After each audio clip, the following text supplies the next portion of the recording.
The Young and the Restless spoilers Tuesday full episodes update the 2nd of September, 2025. The temperature in Genoa City seems to rise by the hour as three pressure fronts roll toward one another.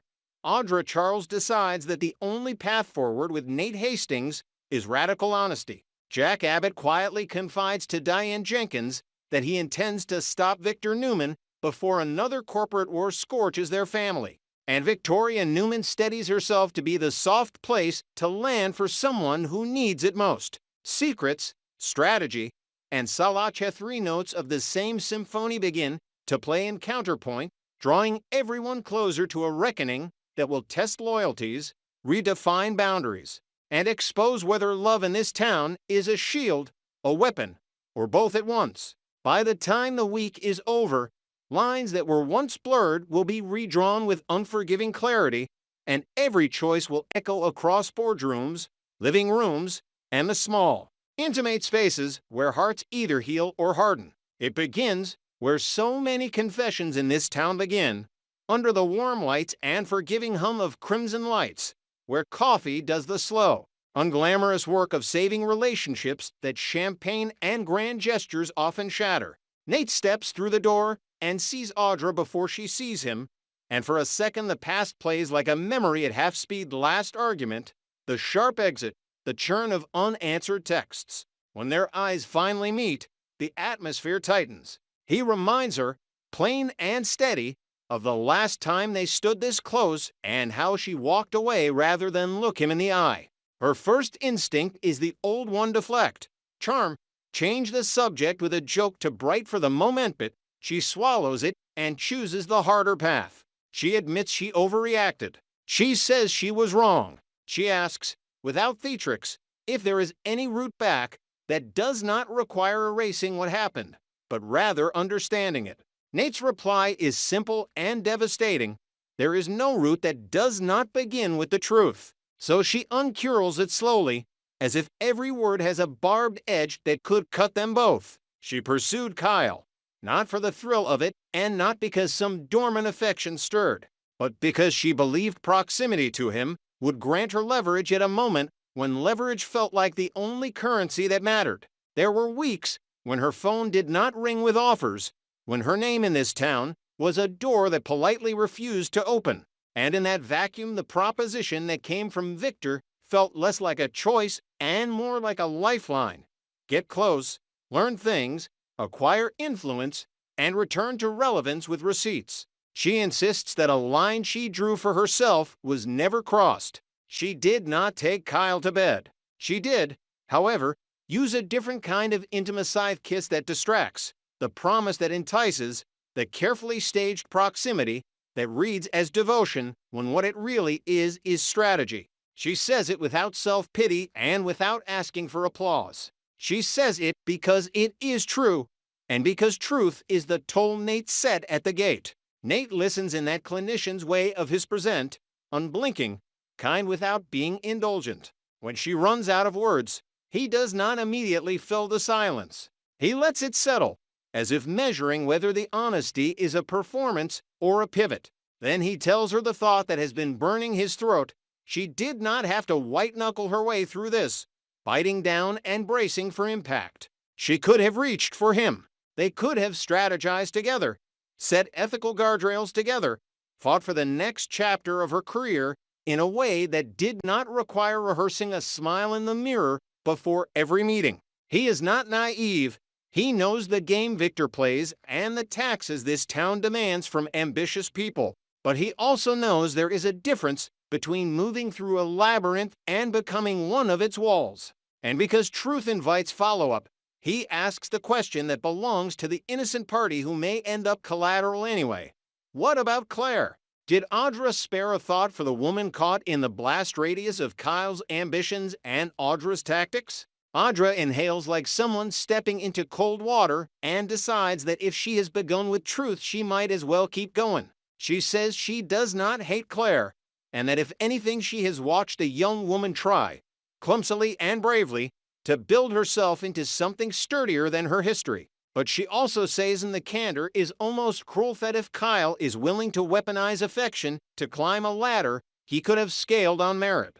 Then Claire is better off learning that now rather than later. Audra is not pretending to be a savior. She is acknowledging that some men learn their limits only when someone else bleeds for them. Then she turns, finally, back to the only man who matters at this table. She tells Nate that what he means to her is not just comfort or chemistry. It is a standard. She cannot promise never to be ruthless again. Genoa City does not let the gentle stay gentle for long, but she can promise not to make him collateral damage and not to barter their trust for a contract. It is not a plea. It is an oath framed as a decision about who she wants to be next. Meanwhile, across town, where the walls are lined with framed history and the air tastes faintly of authority, Jack tells Diane something he has been carrying like a stone in his chest. He intends to stop Victor, not embarrass him, not outmaneuver him briefly, not settle for a détente that lets the patriarch of the Newmans grin like a man who stole a crown and claims he found it in the street stop him. Diane hears the weight under the words. She knows the cost of these campaigns, how they leave scorch marks that do not fade even when the press releases say the feud is over. She asks him to consider the collateral board members with long memories, employees who cannot weather another proxy storm, a son who has already been weaponized enough. Jack's eyes, though, have that particular light they get when his sense of stewardship and his sense of justice align. If Victor has indeed found new ways to reach into Jabbit through proxies and honeypots, if he has asked a woman searching for a foothold to become a thread that could unravel an entire company, then a quiet response is not a response at all. Jack wants off-ramps compliance audits, guardrails, a public code that handcuffs private machinations, but he is prepared, if the off-ramps are blocked, to build a new road and drive straight through. Diane nods. She will help him draft the map, but she will also stand at the edge with flares, warning him when the fog makes even the best roads treacherous. On the Newman side, Victoria becomes the antidote to all this heat, not by retreating from it, but by becoming, deliberately, a place where someone can tell the worst truth and not be judged into silence. In recent days, she has recognized in Claire the small cracks that form when a heart tries to hold too much, the promise of a future she is almost afraid to imagine, the fear that what she has built is perched on ground that others will happily shake. Victoria, who is armor for days, but also the muscle memory of her own recoveries, pours tea, sits on the edge of the desk rather than behind it, and offers what she wished someone had offered her at certain junctures: not a plan, not a slogan, not a command room. She tells Claire that being a Newman does not obligate her to play every game at full speed. It obligates her to know the rules and the risks. If the man at the center of her life is making choices that require a legal pad of caveats, then the bravest thing she can do is ask simpler questions. Do I trust him in rooms I cannot see? Do I recognize myself when I'm with him? Can I walk away and still feel like I chose myself, even if it hurts? The advice is not a verdict, it is a mirror. Claire, who has known prisons both literal and metaphorical, finds herself breathing easier in the reflection. Back at Crimson Lights, Audra and Nate begin the delicate choreography of consequences. He does not offer absolution as if it is a voucher one can redeem at will. He offers conditions that sound a lot like respect. If she wants another try at them, then there must be no second phones, no shadow calendars, no errands in service of men who like to hear their names in other people's mouths. She must sever the professional thread that leads back to Victor, even if it means sitting with the discomfort of not knowing what comes next. If she needs a bridge to the next project, he will help her build it, plank by plank, but she cannot drag the wreckage of the last one across the river and call that progress. She agrees without hedging. She deletes messages while he watches, scrolls through a contact list and prunes it with unsentimental precision, and in the smallest act that somehow feels the largest. Forwards in the only email that matters a draft she never sent that outlined a meeting with Kyle and a set of objectives she now recognizes as lines she should never have agreed to toe. There is contrition here, yes, but there is also relief. Pretending not to know where the lines are is a labor all its own. Kyle, for his part, begins to sense the center of gravity shift. The attention he once welcomed now feels like a spotlight he cannot step out of. He tells himself he is in control, that every flirtation was a negotiation and every promise was a placeholder, but the math keeps changing. If Jack launches a compliance review, if Diane casually asks which nights he was working late, if Claire asks fewer questions not because she trusts more, but because she trusts less than the edifice he has been building becomes less a tower and more a scaffold, he considers, for a thin and graceless moment, doubling down, rushing headlong into a public declaration that would make everyone too polite to question the underpinnings. But the mirror is unkind today, and the reflection he meets is a man who has been borrowing tomorrow to pay for today. He sends no texts. He drafts 3 and deletes them all. For the first time in weeks, he opts for quiet. Victor, from the throne he never admits exists, watches the pieces move and smiles the way a chess player smiles when a rook sacrifices itself to capture a knight. He does not worry when allies wobble or when plans require rewriting. The joy, for him, is not in the result, but in the reminder that he can still make a phone ring in a rival's pocket and ruin a lunch. Jack's vow to stop him will not keep him awake at night. Very little does, but it does needle him because it came wrapped not in bombast, but in certainty. And Victor respects certainty the way soldiers respect an opponent who never runs. If Audra has slipped the leash, then he will find another who likes the silken feel of it. If Kyle is skittish, then there are other ambitious princes in this town who believe a crown can be charmed onto their heads. The board remains the board. The game remains the game. He places another call and asks a question that sounds like a compliment and functions like a trap. Diane, absorbing the hurricane warnings, while she files budgets and balances compassion against caution, chooses a different weapon: clarity. She sits with Jack and drafts policies that are not just paper shields, rules that explicitly disentangle personal relationships from corporate access. They are, in one sense, ordinary governance string modules, disclosures, a third-party audit that will make headlines only if something goes wrong, but in another sense, they are a love letter to a company that has survived too many betrayals to leave itself exposed again. She is realistic enough to know policies will not stop a determined saboteur, but she also knows that when the house is in order, saboteurs must work harder, and sometimes that is the difference between a fire that raises the foundation and one that burns out in a single room.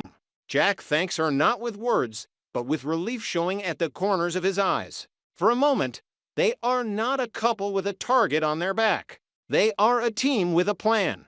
Victoria's counsel continues in a quieter register. She does not badmouth Kyle to Claire or paint Audra as a villain in Nate's presence. She is done letting other people's names dictate the weather in her home.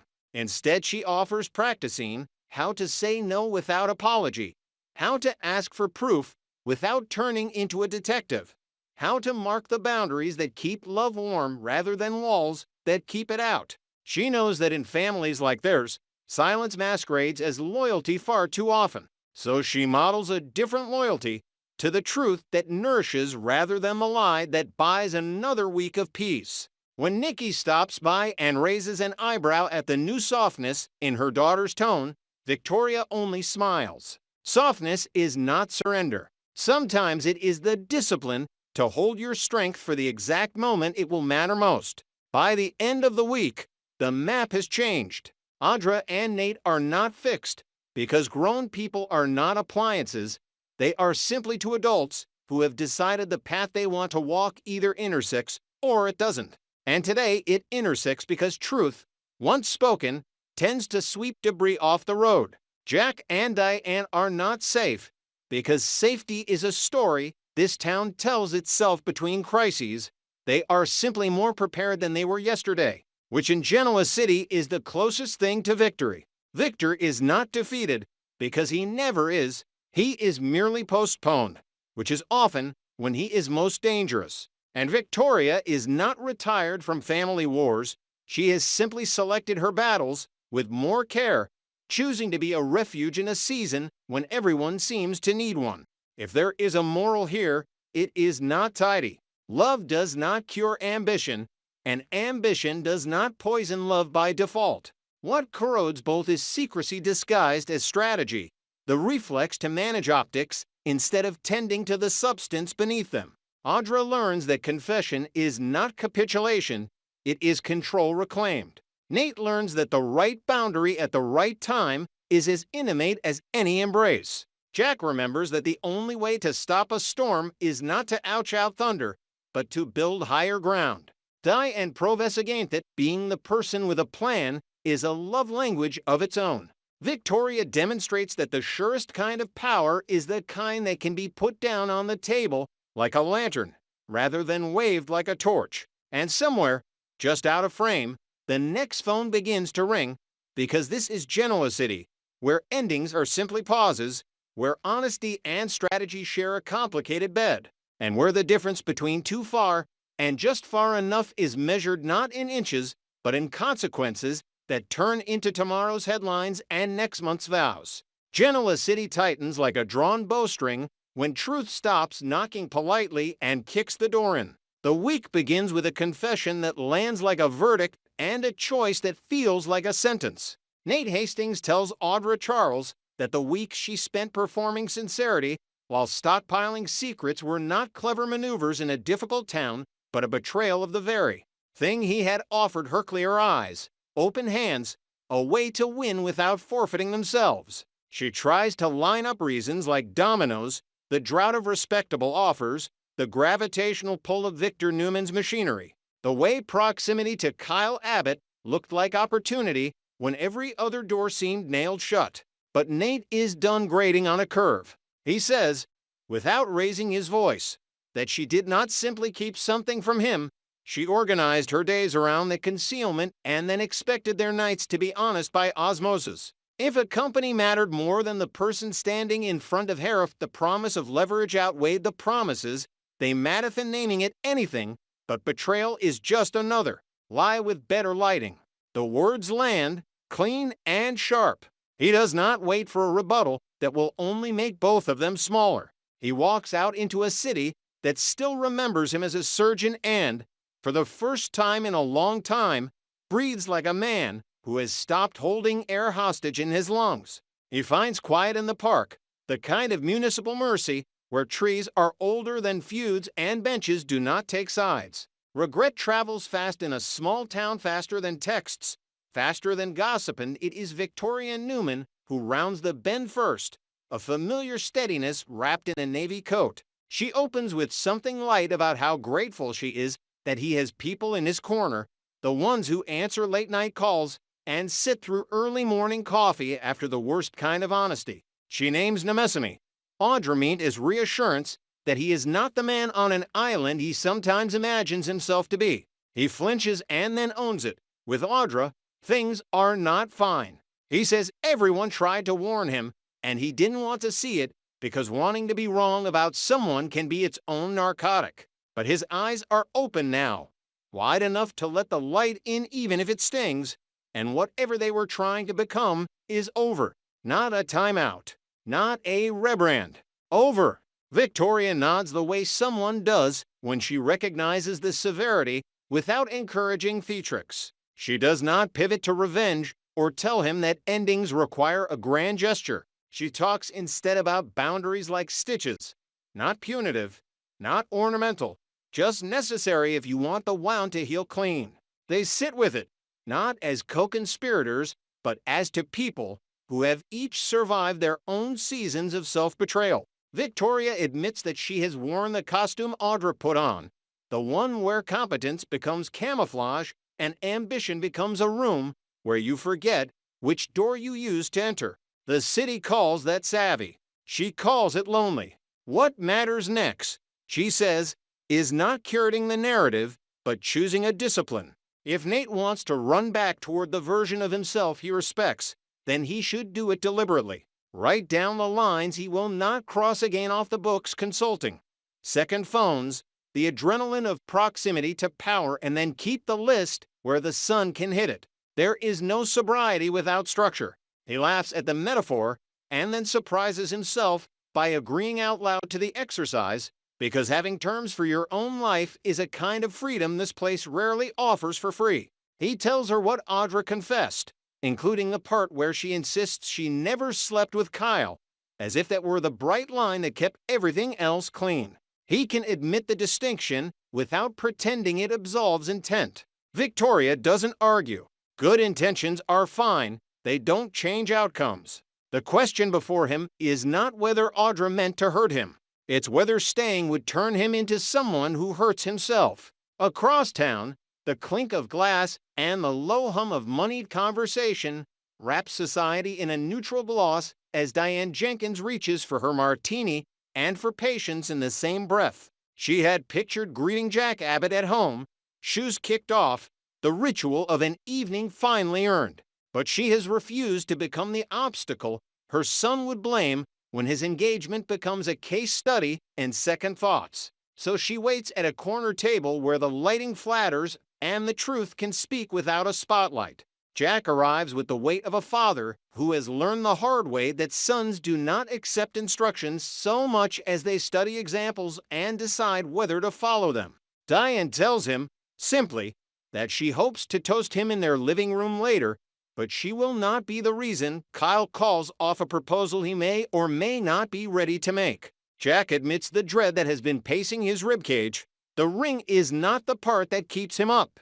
It's the speed, the calculation, the way a romantic gesture can double as a chess move when Victor Newman is involved. He is not second-guessing Kyle's capacity for love. He is questioning Kyle's appetite for leverage disguised as devotion. The conversation turns, inevitably, to contracts, those legally elegant cages where Victor does his best work. Kyle signed one employment, consulting, call it a services agreement with Teat Hand Victor, unbothered by optics. Refuses to tear it up just because Jack asks nicely, or because Ashley frowns, or because a boy wants to grow into a man without a leash. A father's plea does not trump a clause. Diane's jaw tightens at the familiar calculus. How many more times will Victor use one branch of a rival family to pry the bark off another? Jack's anger is steady rather than hot. He tells her Billy Abbott has mapped a credible road toward actual consequences, a way to strip Victor of the borrowed authority he has draped over Chancellor as if it were a souvenir shop cloak. It's not a fantasy of handcuffs or a press conference where the city applauds. It's slow work. Audits that turn whispers into exhibits, fiduciary duty sharpened into a blade, a shareholder coalition that treats boardroom gaslighting as a breach rather than bravado. Jack believes it is a road they should all take, not because it promises spectacle, but because it promises an end state where Victor's reach is finally proportionate to what he can defend in daylight. Diane's answer is immediate and unambiguous. If helping Billy liberate Chancellor from Victor's grip is the move, she's in. Not as the woman who once tried to reinvent herself by pretending friction could be soothed out of existence, but as the executive who now understands that order is not the enemy of la vie, is the precondition for it. She wants guardrails, not gasoline, strict recusal policies, a cordoned-off line between family dinners and vendor lists, a compliance chief with a spine and a mandate. She will not let the hunger to win today burn down the house they need tomorrow. Jack listens, the way he does when the part of him that's romantic yields to the part of him that is a builder. He says the quiet thing out loud.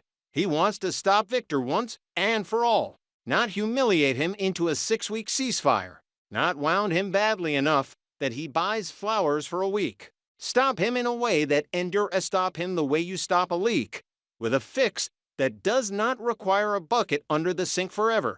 Diane asks the question that tests the moral geometry of the plan, even if it means wrapping protection around Nikki as part of the cost. Jack exhales and says yes. He will not make Nikki collateral. She is too often the price for other people's victories. If this road exposes her to blowback, they will root around her or build her a fortress. Billy will help.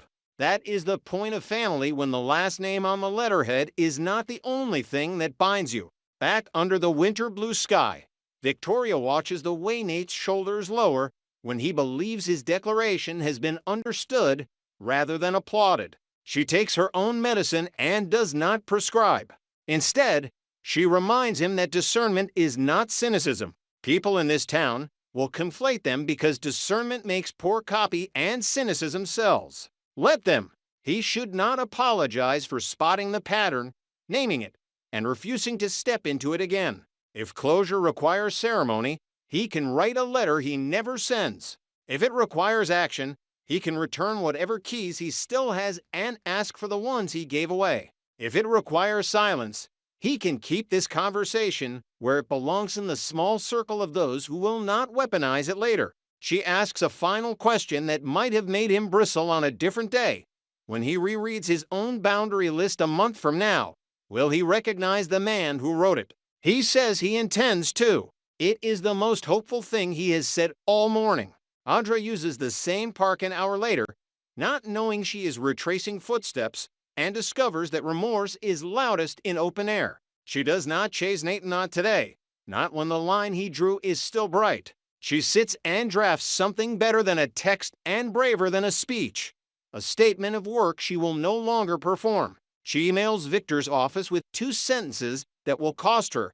She is withdrawing from whatever informal arrangement pulled her toward Kyle, and she will not be available for auxiliary assignments that exploit personal relationships. No elaboration, no apology. She follows that with a message to legal counsel terminating any gentleman's agreements that were never truly gentle.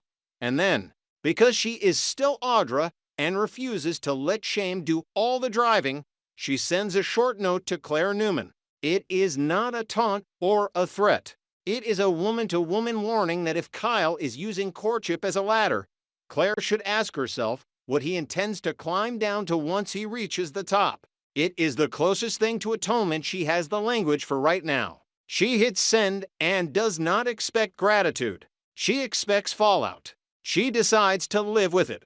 Kyle senses the ground turning soft beneath his shoes and tries to outrun the physics. A proposal sits in his pocket like a secret that is only noble if its timing is clean, and today everything is smudged. Victor refuses to rescind the contract that creates both cover and suspicion. Jack's gaze has shifted from indulgent to interrogative. Diane has started asking the kind of questions that only sound casual if you forget she hears everything people don't say. Claire, intuitive by necessity, has begun to listen harder to pauses than to promises. Summer's name is a rumor wind that occasionally rattles the windows. Harrison's bedtime questions are suddenly about what forever means and whether it can be kept in a drawer. Kyle looks at the ring and sees not just romance, but arbitration, not just vows, but leverage. That is not how he wants to see it, but wanting does not clean the lens. He delays a dinner he had planned and tells himself that hesitation is prudence. Somewhere, a clock laughs. Victor remains an unmoved mountain to those who mistake stillness for surrender. He will not void a document because sentiment asked nicely. He will not help Jack teach a lesson meant for him. He will not stop admiring Kyle's utilities simply because utility makes other people nervous. If Billy wants to pry Chancellor loose, let him taste how bitter victory can be when it is won on paperwork rather than panache. If Diane wants to wrap Jabbit in policies, he will send congratulations and then consult his calendar for the day they become inconvenient. He is not blind to Nikki's name floating around strategy sessions like a lifeboat. He intends, in his own way that sometimes looks like hubris and sometimes looks like love, to keep her from being used as one. He makes 3 calls and receives 2. That is enough. The board is not asleep. The pieces move. At society, Diane and Jack get practical in ways that never trend, but always matter. They outline a compliance wall tall enough that any attempt to climb it will leave fingerprints, disclosures with teeth, an independent audit of related party dealings, a formal separation of the kitchen table from the board table. They talk about how to communicate the plan without feeding Victor's favorite fable that abbots are at their best when they are at each other's throats. They will not whisper about this. They will publish it. They decide on Rhythm's weekly briefings, who handles which call, how to route crises around Nikki so that she is looped in without being looped through. It is unglamorous, which is what makes it superior to adrenaline.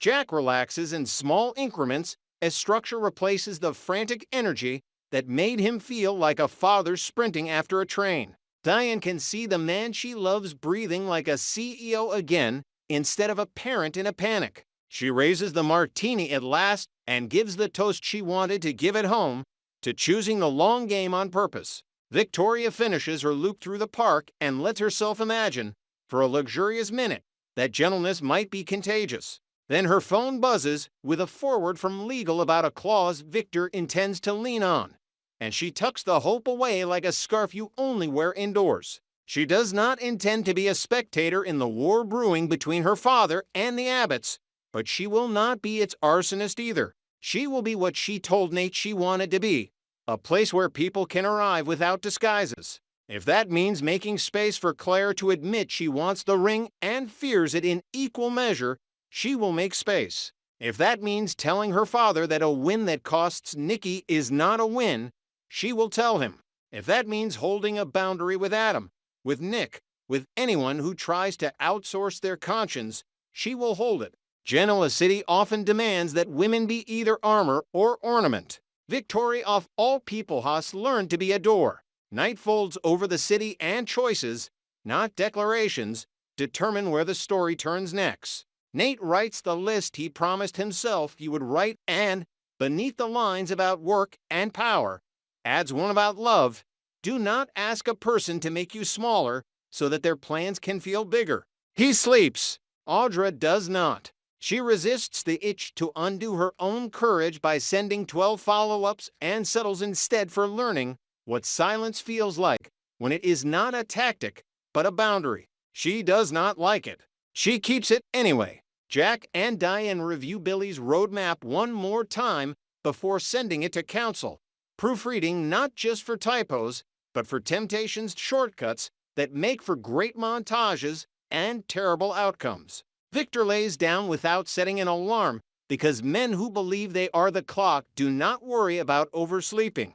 Claire, alone with a mirror that has grown more honest than kind, tries on the future and cannot decide if the size is wrong or if she has not yet figured out how to wear it. By morning, Genoa City has done what it always does. It has tightened and softened in the same breath.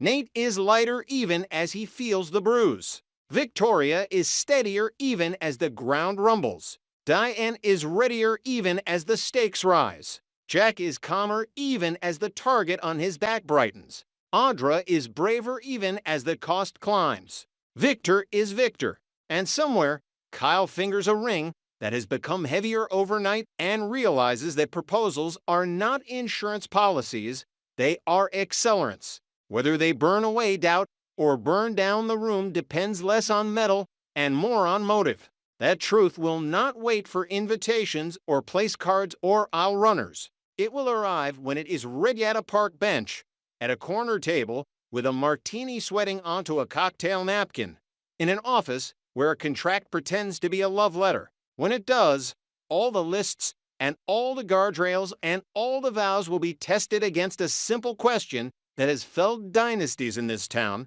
Is this what I look like when I tell the truth? Or is this another role I learned because the applause was loud? Kyle plans the evening with the precision of a man trying to convince himself that intention can outrun consequence. The apartment is curated into a fantasy of second chances. Roses trimmed and fanned along the table like a promise written in petals. A bottle of champagne drawn up from the cold as if bubbles can buffer hard truths.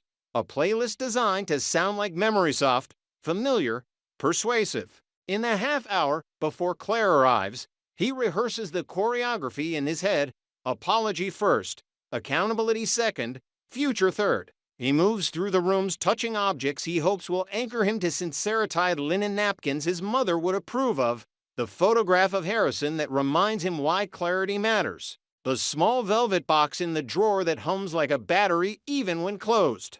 He opens it once, twice, 3 times, studying the ring the way a captain studies a compass, as if metal can point true north.